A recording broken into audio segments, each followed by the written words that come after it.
Hey guys, welcome to Hey Girl Hey with Amy and Bree. A really hilarious episode this week. It's about first date fails. But before we get into that, we wanted to discuss a little with you and get your opinions. And you can hear our opinions of what we would do in this situation. Okay. Ready, Anna? Let's go. Okay. So, this scenario says you wedding, but for whatever reason, you're unable last minute whether you notified them or not. They send you an invoice. And the invoice says no call, no show guest. The balance due is $240. And that is because you confirmed 2 seats at the wedding reception during the final head count, but you did not give you were not going to attend. Think about that, Gree. Does the invoice show what they're paying for? Like, what is the invoice for? So the invoice says, this is what you owe us, the bride and groom, for paying for your seats. So I'm guessing it's like $120 a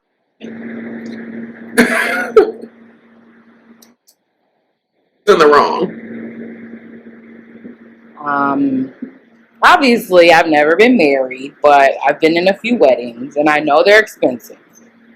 But with that, I think you run the risk of people not showing up. That's just with anything, a birthday party, a bridal shower, a baby shower. Like, you can't charge people if they don't show up to your event. Like, that's stupid. Like, you invited them. Yes, they RSVP'd.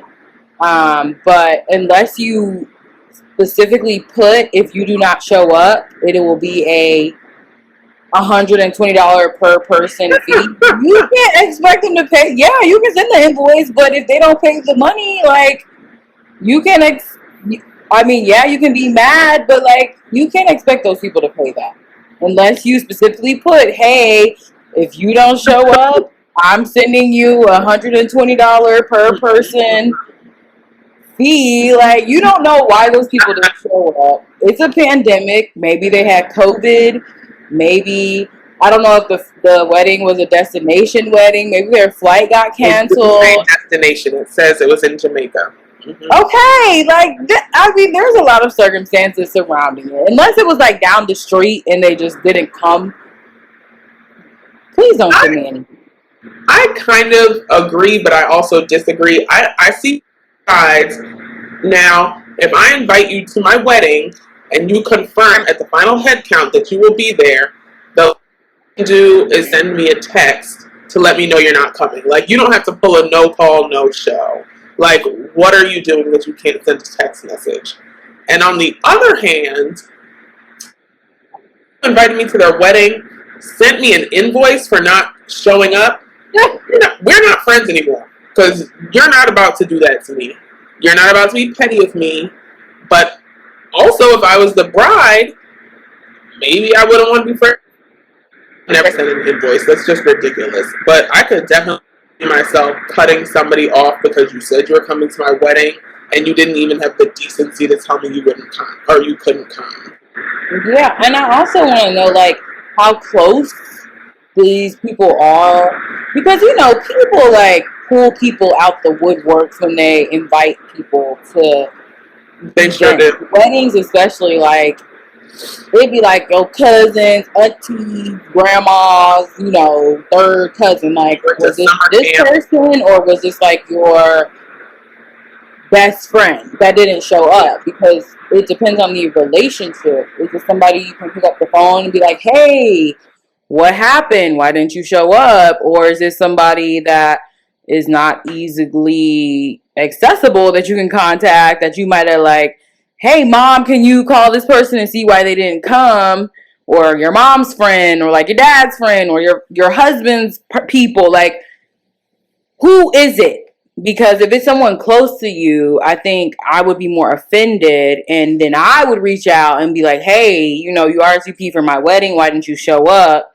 Than to send an invoice, because I feel like first the invoice is like kind of petty, and it's like, did you contact the person to see why they didn't come? Right? Wouldn't you? Or did you just mail this invoice out and say you owe me $240 because you didn't show up at my Jamaican wedding? Like, I agree with you. You should at least reach out.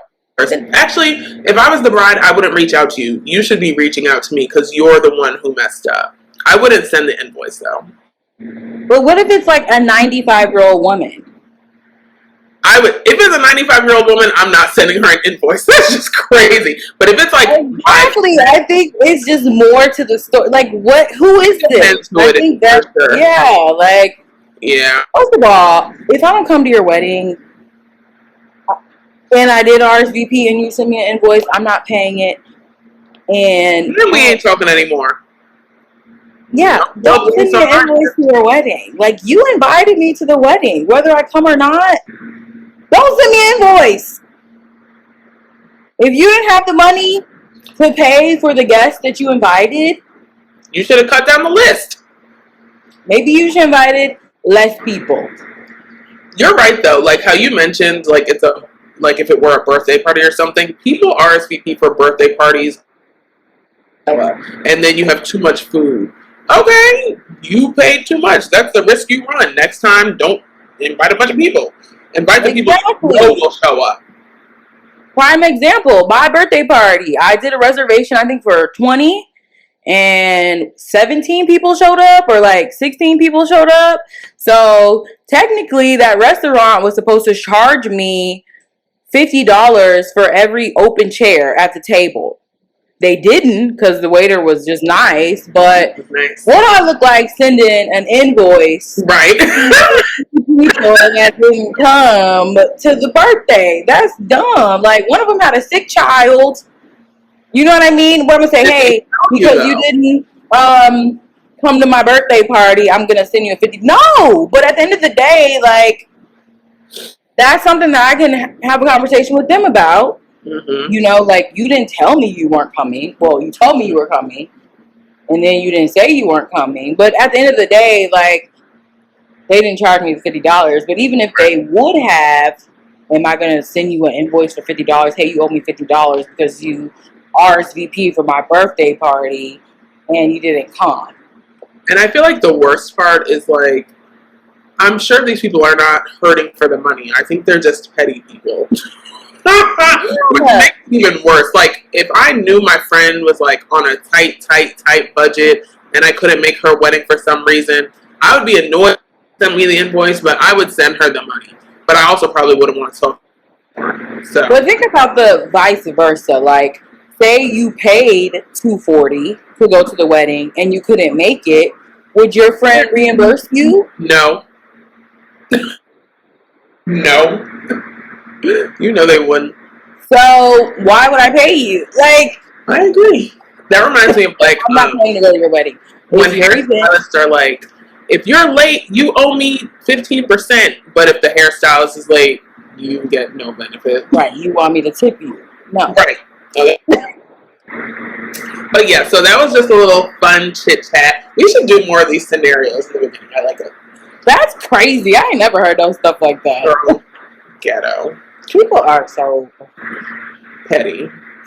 But, so I wanted to talk about worst first dates this week. I thought we had to talk about this because I literally went on the worst, I can't even call it a date, but I went on the worst outing of my life about a week and a half or 2 weeks ago, and there's about it. So, y'all. So, like I said on a previous episode, I do online dating. Especially, like, with COVID and everything, I rarely meet people out. So, I met this guy on Hinge. Has a good pool, And, this guy, like, he was a dean of students at a charter school. He was turning 30 that week, actually. He was, like, 6'2". He was pretty cute, no kids. He did live at home, but y'all, we're in New York, and you know, that's not abnormal here. There are people here who live at home till they're 33. There are people here who have 5 roommates. I personally know people with 4. So, yeah, I wouldn't. That's past the limit. But I'm just saying it's not abnormal in New York. You know it's pressing. So everything seems cool. So he actually asked me out Saturday, which I later found out was his birthday. And I was like, why would you ask me out on your birthday? And he said he actually had a few things planned, but he, I guess, had like a few hours in between. So I was like, okay, you know, we'll not do that day, but let's get on a phone call before we do go out. So night, we talked for like an hour. Everything was cool. He seemed normal, you know? So he asked me to this restaurant in Harlem called Angel, where we're going to go on a Tuesday. I like Angel. It has a good vibe, good food. So, and mind you, this whole time we're like texting every day, sending voice notes. Everything's cool. Tuesday morning, the day of the date, he's like, hey, so Angel is closed today. And I'm just thinking, why wouldn't you have checked that before you the restaurant? Okay, fine, you know, I'm saying Amy. So I was like, okay, so like what's the backup plan? And he was like, let's go to the High Line. So the High Line is this nice park downtown. They converted an above ground subway station to this park, and it runs for like a mile. So I was like, yeah. And then he was like, are we still gonna eat too? Because usually eat dinner around that time. And I was like, yeah. So he said to me he was picking between there, and he would let me know which one. We originally 7. He told me the restaurant at 5:30. So I need to walk him, shower, get ready. And so I said, okay, it's going to be like 7:45 that I'll be there. So he texts me and he's like, hey, my GPS is saying I'll be there around 8. He lives in Brooklyn. I live in Harlem. This is kind of like an in-between spot. I'm like, okay, great. While I'm on my way there, I get a text from him. Hey, so I'm going to be there at 8, but they close at 9. And again, why would you not have checked the hours of the restaurant? So at this point, I was just like, an idiot. I was just like, whatever. You're there, and we'll figure it out from there. I get there, person, no surprises, and we're talking about restaurants. Now we're in the meatpacking district. If you're from New York, you know that's like a pretty nice area. There are very expensive stores there, expensive restaurant spots, you know, but pricey places. And so he asked me if there were any restaurants around that I liked, and I said, yeah, I like Catch NYC, and they're a little pricey, but you know, I try to not do the pricey stuff on the first date. And he was like, places around here bougie and expensive.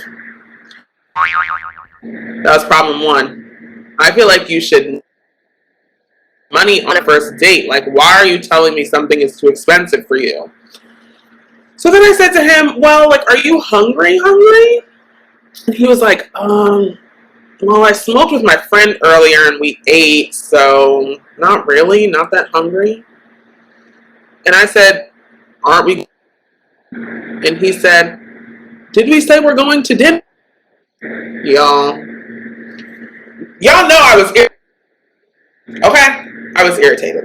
So I'm going to skip over some parts. We decide we're going to go to Harlem. And that's great for me because I live in Harlem and you can get me closer to my house. So we're right. This is a pretty new car, and he was telling me about his most recent car. It's a white car named Stacy. And I said, well, why is it named Stacy? Because Stacy is a white girl's name, and they like to have black men inside of them.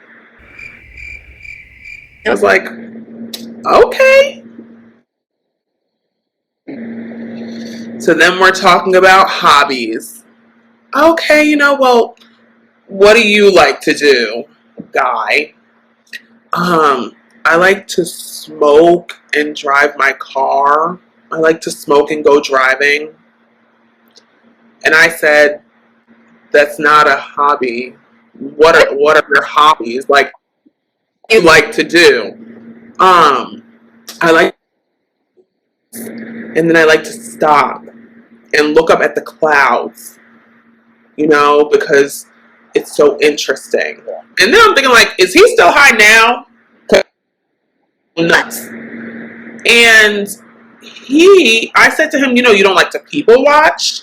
And he was like, no, because like every cloud is unique. And I said, well, every person is unique. And he was like, I like clouds. I was like, okay. Y'all, I knew within the date I would not be seeing him again. So we're driving and he's like, oh, I know a restaurant in Harlem that's great. From when I used to live on 138th. And I was like, when did you live in Harlem? Oh, well, I wasn't really living in Harlem. I was kind of like dating this woman, but we weren't in a relationship, but I was always at her house. So, y'all.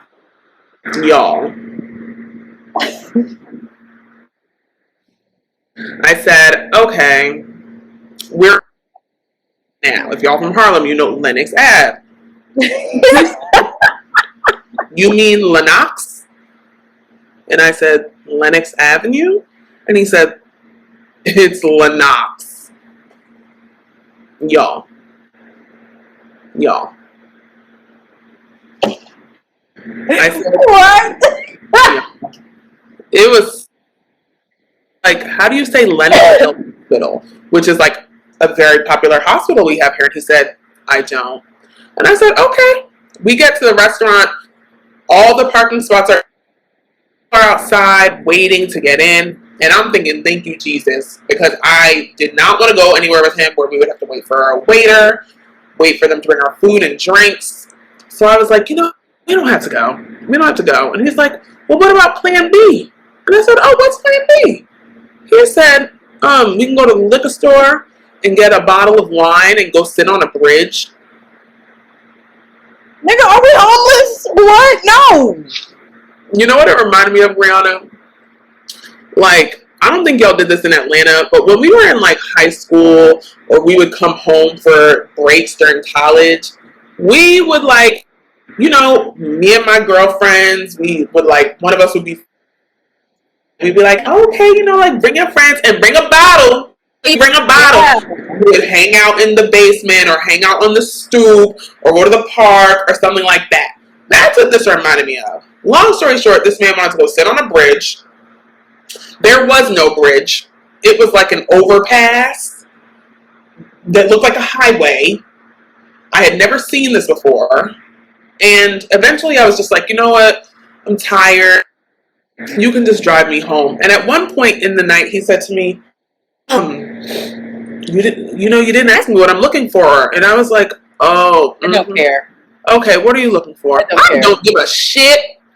I would never date you. Oh my God, y'all. And he was like, just drop me here. Just drop me here. Not even right near my house. Because obviously he was not bringing me to my house.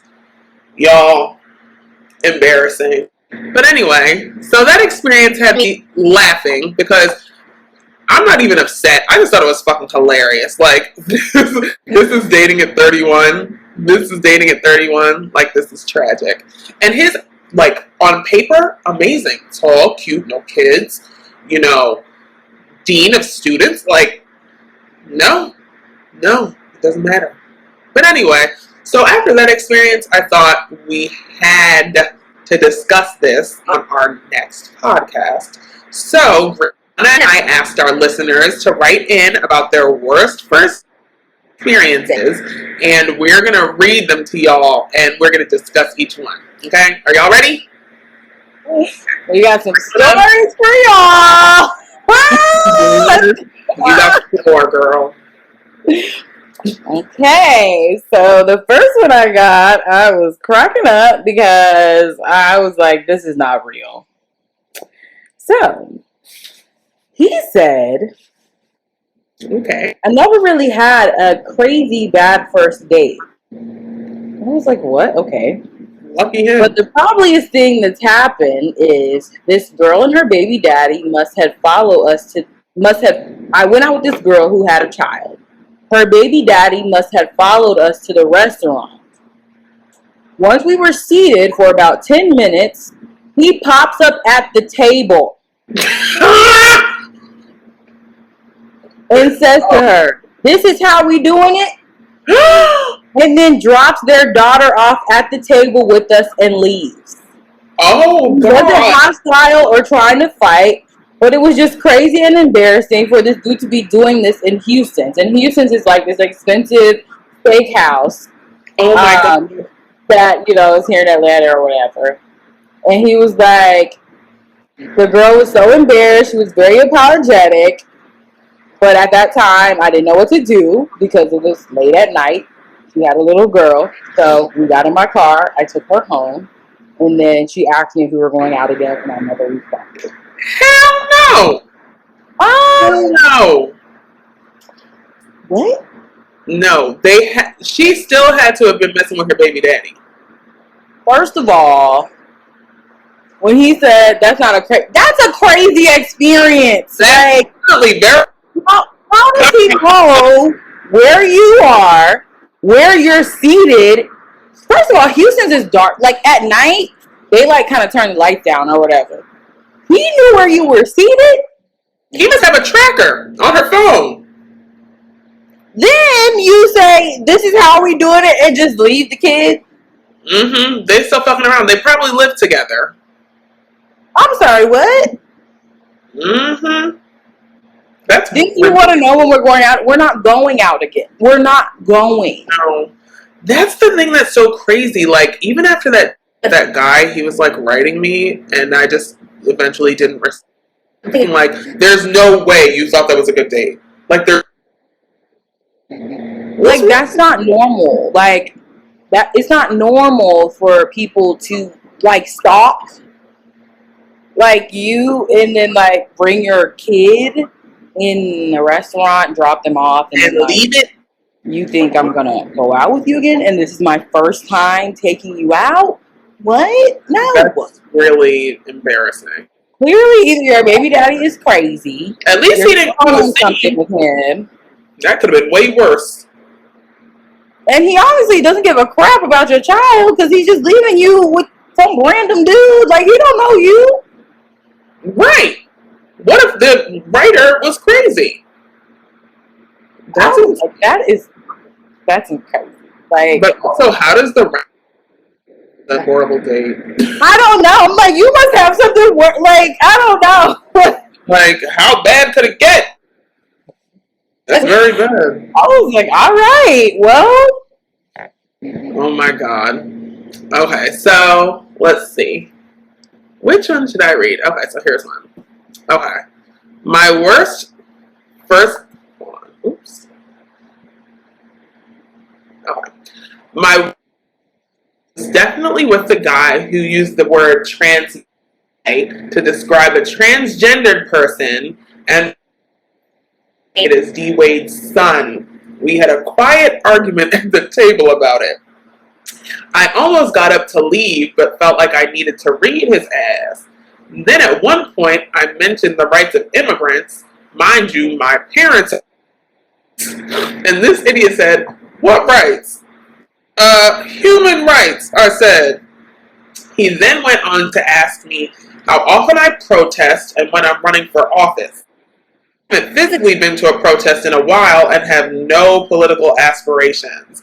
I just couldn't sit back and listen to someone be so closed-minded in 2021. Needless to say, there was no date. Oh my God. Girl. You know what?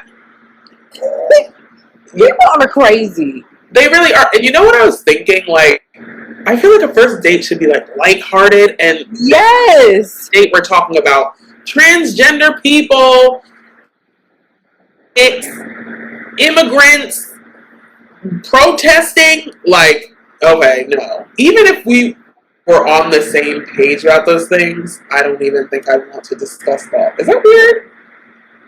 I'm sorry. I mean, this you probably don't know, but was this person black?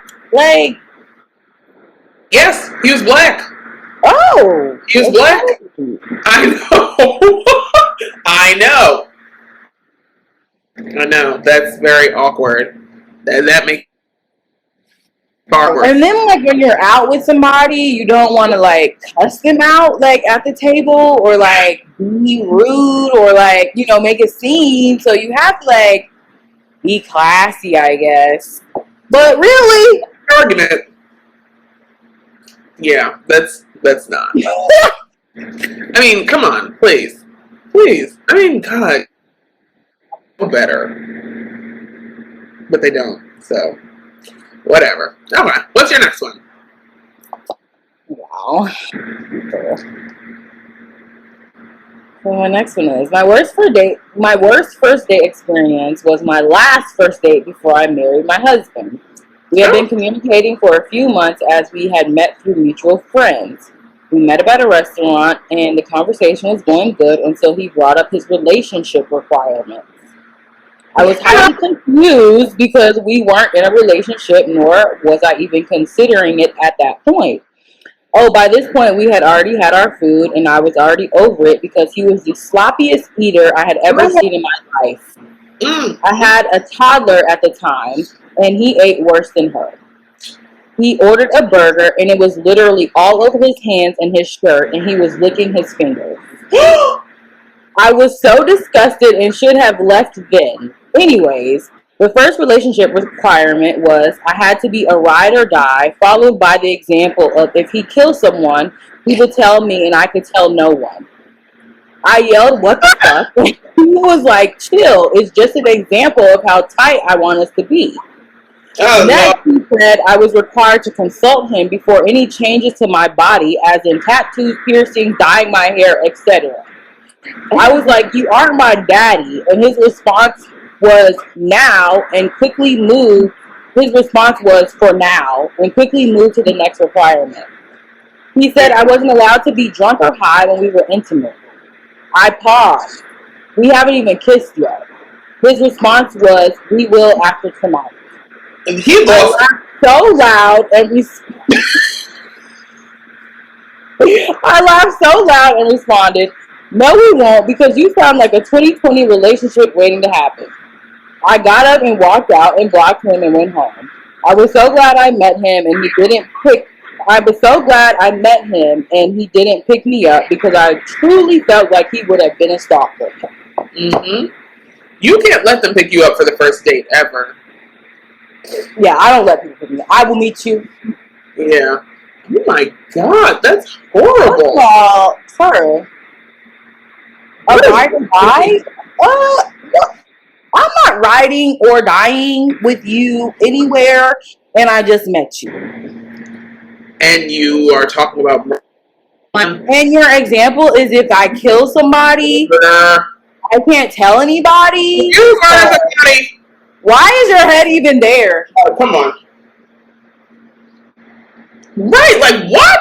Oh my God. What's wrong? I'm thinking ride or die, like your food come out cold and you send the food back because it's cold. Right. Like not you murdering somebody. We ain't doing that. He's a nut though. But they have mutual friends. So her friends don't know that he's nuts. But you know what? That happens. Like people will be like, my friend is like, da, da, da, you should talk to my friend. And then your friend is crazy.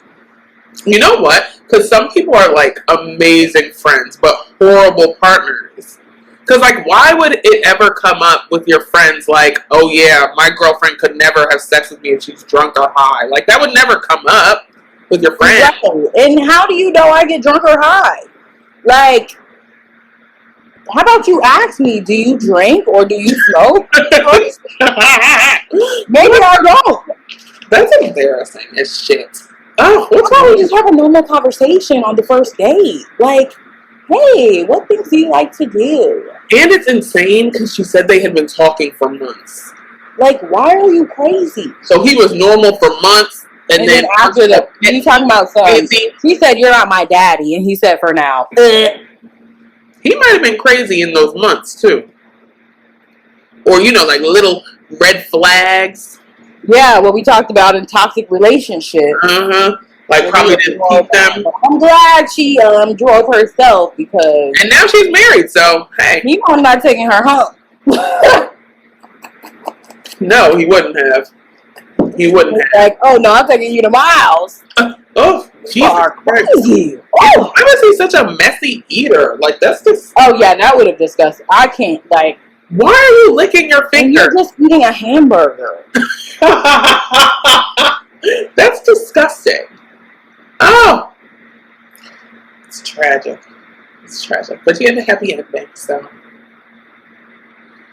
anyway, let's go to the next letter. Oof. Okay. So this one is another woman, and she wrote, "My first worst date ever. I'm sorry, my worst first date ever. Started off meeting him at the movies. Side note, I feel like you should never do movies on a first date.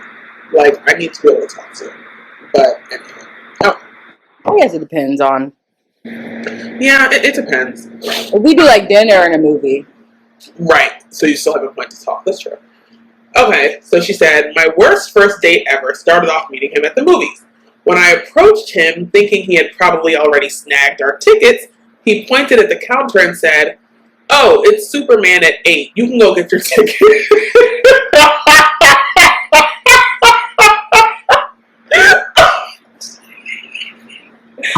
Wow. That might have been the worst. We can't pay for the ticket. The tickets are like $12. Oh my God. Okay. I said, "Oh, okay," thinking it was a little odd, but whatever. A little odd. A little cheap.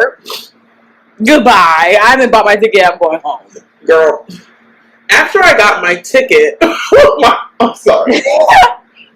After I got my ticket, we walked in, and I noticed a guy was kind of walking with us.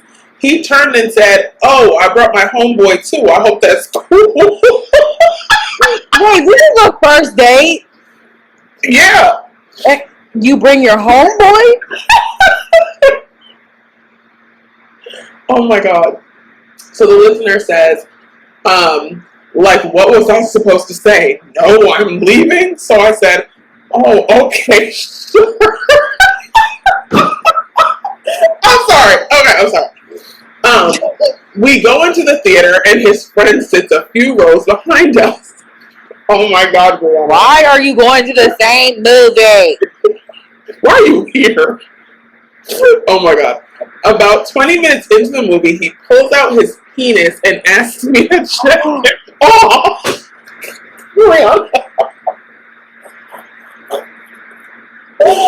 Oh my God. Oh my God. The person said, "I'm extremely uncomfortable." Oh my God, Brianna. Oh my God. I'm sorry. No. Let me just read it and then I'm sorry. Okay. I'm extremely uncomfortable, but I don't want to cause a scene. At the time, I was very young, conservative, and inexperienced. I sort of froze up. I said, "No, I don't want to," but he took my hands and put it on his penis and started moving it up and down. I was mortified. After the movie, he gave me a ride home. He said he needed to stop for gas. No problem, right? He gets to the pump and proceeds to tell me he needs $10 for gas since he's giving me a ride home.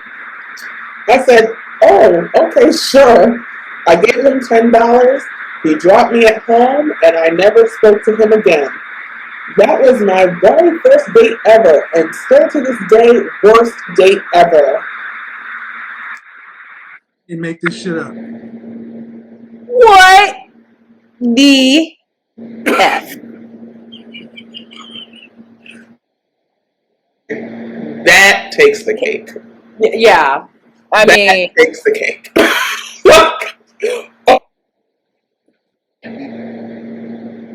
you brought your homie. You had me pay for my movie. Then you force me to jack you off, and I gotta pay for your gas? What kind of stuff is this? I don't even know what to say. Because that's insane. That's insane. Oh my god. The poor writer. Oh my god. I mean, yeah, Oh my I mean, god. I don't even know what to say. I would have done. I mean, no, I'm not saying. I mean, if I was like, well, I'm guessing she didn't drive. Well, she said she met him at the movies, so maybe she like took a cab because he drove her home, so she couldn't have driven herself. Yeah, that's fine. Oh, And you know what? I'm not even all the way upset about paying for the movie. Like, yeah, that's some not people split first dates. that expensive. But you are not about to take my hand and make me jack you off. No, nigga. And I'm not putting gas in your car. That's insane. On my own ride home. Like, you already made me feel uncomfortable. Like, I don't want to get in the car with you. Exactly. I'm on my own ride. I'm gonna use my $10 and I'm gonna give me a ride. From somebody else. In the movie theater with a bunch of people, what will you do to me in the car alone? Oh my god. That poor girl. Thank God she got out. The plus side is from there. You know, it can't get any worse. And she first and worst date. Oh, It should be. and then you know what?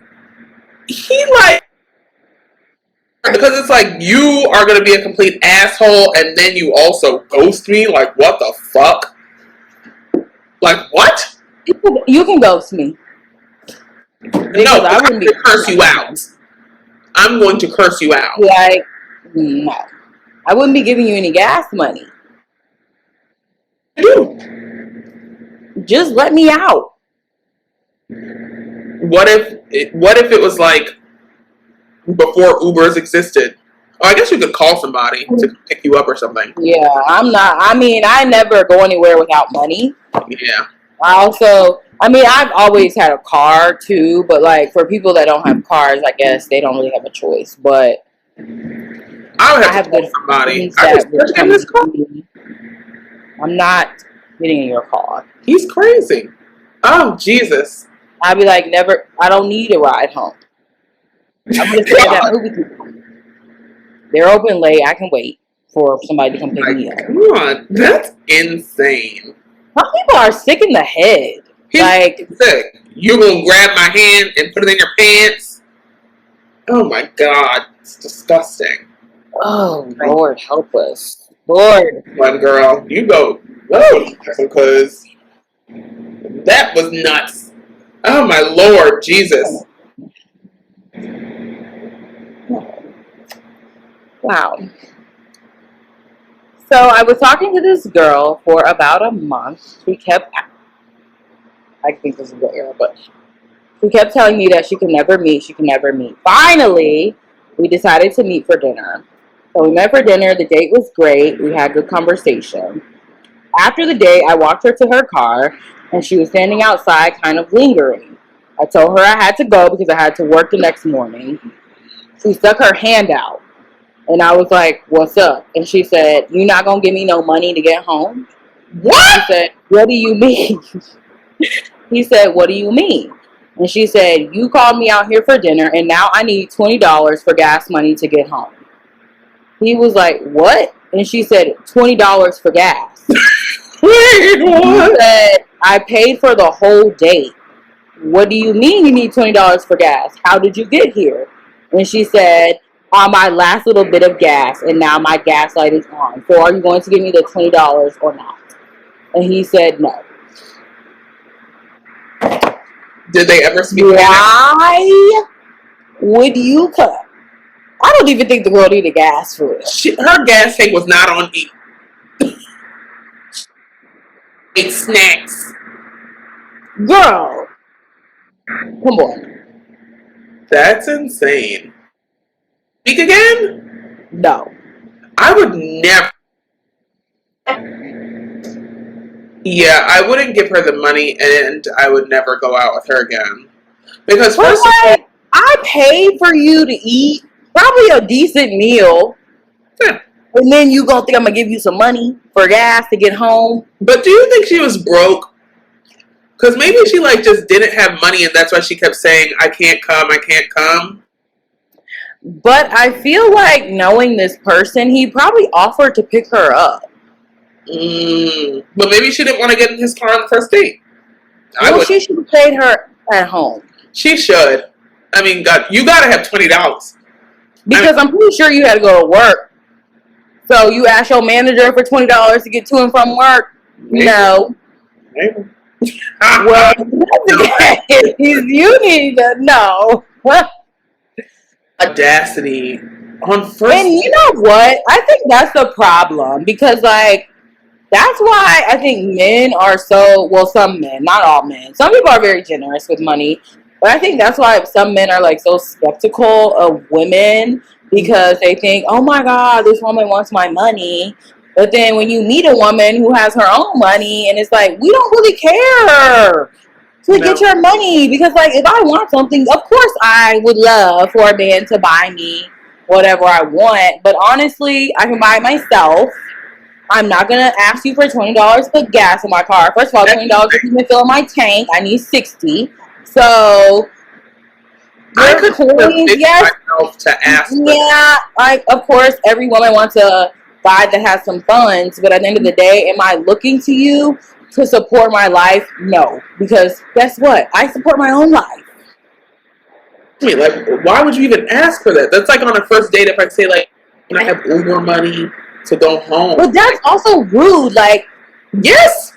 And he's like, what? You know, like, what are you sticking your hand out for? I need gas. And it was for a handshake when you were reading it. Like, you want me to give you a high five? Like, am I holding something that belongs to you? It's $4 or $5 bill. Girl, no. That's insane. What's wrong? I'm not putting gas in your car. That is your duty. I pay for you to eat. Goodbye. Now I'm never paying for you to eat again. I'm never calling you again. We're never seeing each other again. We're never seeing each other again. First of all, I had to wait a damn month for you to come here in the first place and damn near beg you to come here. No, we're never seeing each other again. It's not happening. No. So, I have a letter from a guy too. Oh my God. Okay. Let's see. So this one is from a man. He said, "It ain't that bad, but this woman might have been possessed." Ooh, okay. "I met a paralegal on Tinder, and the conversation was great over text, so we decided to meet at a brewery. We had made drinks, but neither one of us seemed faded. Everything talking about jobs and life, dating in Nashville. We migrated from the brewery to a restaurant/bar, and crazy, almost like the alcohol pressed a button, yelling at wait staff, heckling karaoke singers, demanding more to drink. A hell date for real and hella embarrassing. I ended up having to carry her arm over my shoulder like the drunk friend. By the way." Oh, come on. In hindsight, I think she had a personality disorder. She was acting like Kristen Wiig when she was drunk.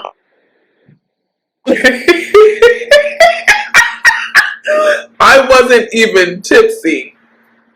I ended up watching her vomit and sleep for like an hour in a parking lot outside of the restaurant. People walking past, asking me if she's okay, looking at me, wondering why I like that. I'm not responsible for her. What the hell? She might have had multiple persons already too drunk when she got there, and I couldn't tell. She was actually staying with her parents at the time in Brentwood, a super white residential neighborhood. I ended up dropping her off around maybe 1 a.m., but she could barely walk to get out of the car. Oh my God. Black, she's white, and I'm pulling up to some strangers 6-bedroom house at 1 a.m. with a super drunk. I let her out of the car and she says sorry for everything and walks to the front door and sits down and starts nodding off while trying to get her keys in the door. So I, a black man, pushed this drunk ass white woman into her house. I saw her sit on the floor in the entrance, close the door, and drove off. She texted next day apologizing, and that was that. I wonder if she's just a regular something now. Oh my god. That is so embarrassing. He did the right thing.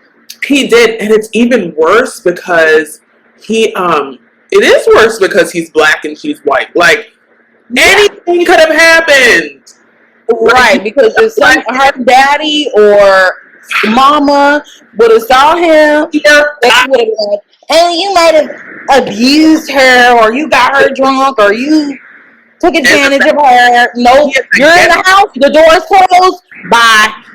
Oh my god. He made sure she got in safely, and that's all he needed to do. Yeah, you know what? Obviously, I've never dated a woman, but I don't know if I don't think I would have gone in her house and done all that. Maybe be like, hey girl, you got a friend, let's like, who's your best friend?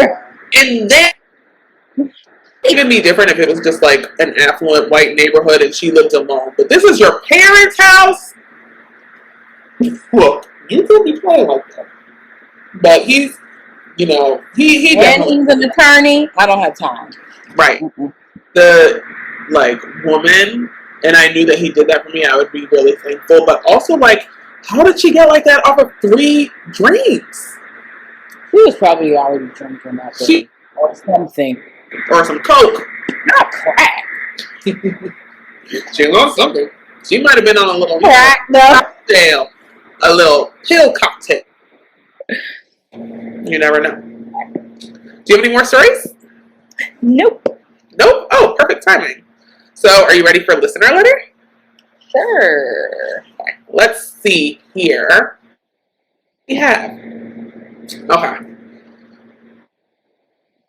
I have a question for your podcast, please, and I would love any suggestions. My husband and I are wondering how to handle a sensitive situation with a neighbor. Her husband suddenly passed away last year, and they have a 3-year-old son. She's in her 30s. The neighborhood has started erratic behavior lately, and some think she's or maybe on something. Today, my jumped her car and noticed an open beer in the strapped in to be driven to daycare. My husband asked her about it right away, which is very brave of him because he's not confrontational, and she said she wasn't drinking, but he couldn't tell if she was drunk. Anyway, we're not exactly, we just chat every now and then, and we don't have any contact with her family. How do we go about trying to help or make sure that everyone is safe with the understanding that it's all speculation at this point?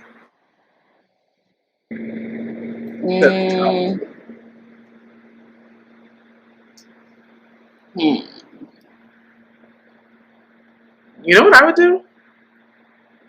I think I would just go talk to her. And say to her, like, hey, how are you coping? Like, how are you doing? And I don't know how exactly I would phrase it, but I would have to find out if she's, like, on any substances or doing anything unhealthy, because I definitely know I wouldn't call CPS immediately. I don't know. Yeah, I wouldn't do that. I wouldn't do that, and there's really nobody else to check with. She said she doesn't know the family, but the only way would be from her, right? Yeah, but I also wouldn't dig. The reason why I wouldn't dig is because people cope the way they cope. Grief is a revolving door. People go through different stages and phases at different times. Maybe the wife can bond better with her than the husband. Maybe the husband intimidated her a little bit. So I agree. Maybe having a conversation with her like mom to mom. I agree. Because I'm not a mom, but I know just working with kids, it's difficult to parent. And with her losing her husband, obviously she lost that support. So I think if we can bond with her in that way, that would probably help her open up. Now she's probably going to be 100% honest with her, maybe not, just because they don't know each other. They just been neighbors. But it might help her build a friendship and give her someone else to talk to, someone to check in with, someone that she can check on. And, she might have been drinking before. She might have been. That bottle might have been in there from 2 weeks ago. I don't know. Right. Like, she could have been drinking before. So, I just don't think digging is going to solve the issue, but definitely support. Maybe like other people in the neighborhood can offer like a mom group or something like that. Maybe that would be good. Yeah, something like that I think would be helpful. It seems like the woman doesn't have friends. Like, I know it didn't say that, but it makes me, like, it gives vibe like she doesn't have friends, Or maybe she did have friends or does have friends, but she might have isolated herself from them. Or, it's a pandemic, so people are very particular about who they're letting around, which is, I mean, hey, I'm a dead. And if but, he died last like year, it never hurts to bond with some. I think when you have similarities, like if they're both moms, you bond with her as a mom. And things come out when you have similarities with people. Like, I've learned stuff just in conversation with certain people that I probably didn't even want to know, but just talking to people, you learn stuff about them, and you're like, oh, well, I didn't know that about you, but, it will come out eventually. But I think probably the husband seeing it and saying something was probably like, oh, shit. You know what I mean? Like, especially if she just lost her husband. Right. So it's like, of course, I'm not about to be like, oh, yeah, I've been pouring about it, back. Yeah. Every day. And then he goes and, is concerned or calls CPS, like you said. Now, if you feel like the child is in immediate danger, then obviously you have to do your part. But at the end of the day, if the child is fine, it's not looking like anything's wrong, I would bond with her and like that. And that's sad. That's so sad. Like, the woman, the husband was in his 30s. He died. Like, you would never think that your husband would die in his 30s and leave you with a toddler, So the woman is probably just completely lost. So she probably could use a friend or at least a neighbor who can relate to her. Right. So if I were the listener or the writer, I would definitely buy maybe with some food, not drink. Yeah. But cookies, yes, like something for the child. Yeah, exactly. Coloring book. You know what I mean? Like something gentle. Bring your baby so your baby can play with the other baby, and then you can talk to the mom. Yeah, like play date or just like I said, a mom's group. If there's other moms in the neighborhood, maybe y'all can do like a once a month or something like that. Little gathering. I don't know what type of neighborhood it is. If it has like a park or That's a good idea. Yeah, I don't know. That's good advice. I think that. So mostly just go talk to her. That's mostly it. Have a conversation. A lot of people don't like to have conversations. They like jump to conclusions. and just thinking like extremes. And it really may not be as extreme as you think. She may just need somebody to talk to. So offer yourself up to be the person she talks to. Simple as that. Yeah, good advice. Okay, so any final comments for the episode? Tell us if you have a crazy first date because we want to know about it. Yeah, we're nosy. And I pray that I never have any more crazy first dates and that you don't have any crazy first dates. Well, I've had some crazy first dates, but I mean, not the extreme for the like movie theater situation. That was disgusting and depressing. I've been catfished. That poor girl. Oh. Before. That was a crazy incident. I might tell that one next time. I catfished. What did it do? Yes, tell us. We want to hear it. We can start off the next episode with the cat. Yeah, I'll tell that for story time next time. Perfect. Okay, guys. Well, we will catch you next time. Thanks for listening. See y'all later. Bye, girl. Bye. Bye. Later.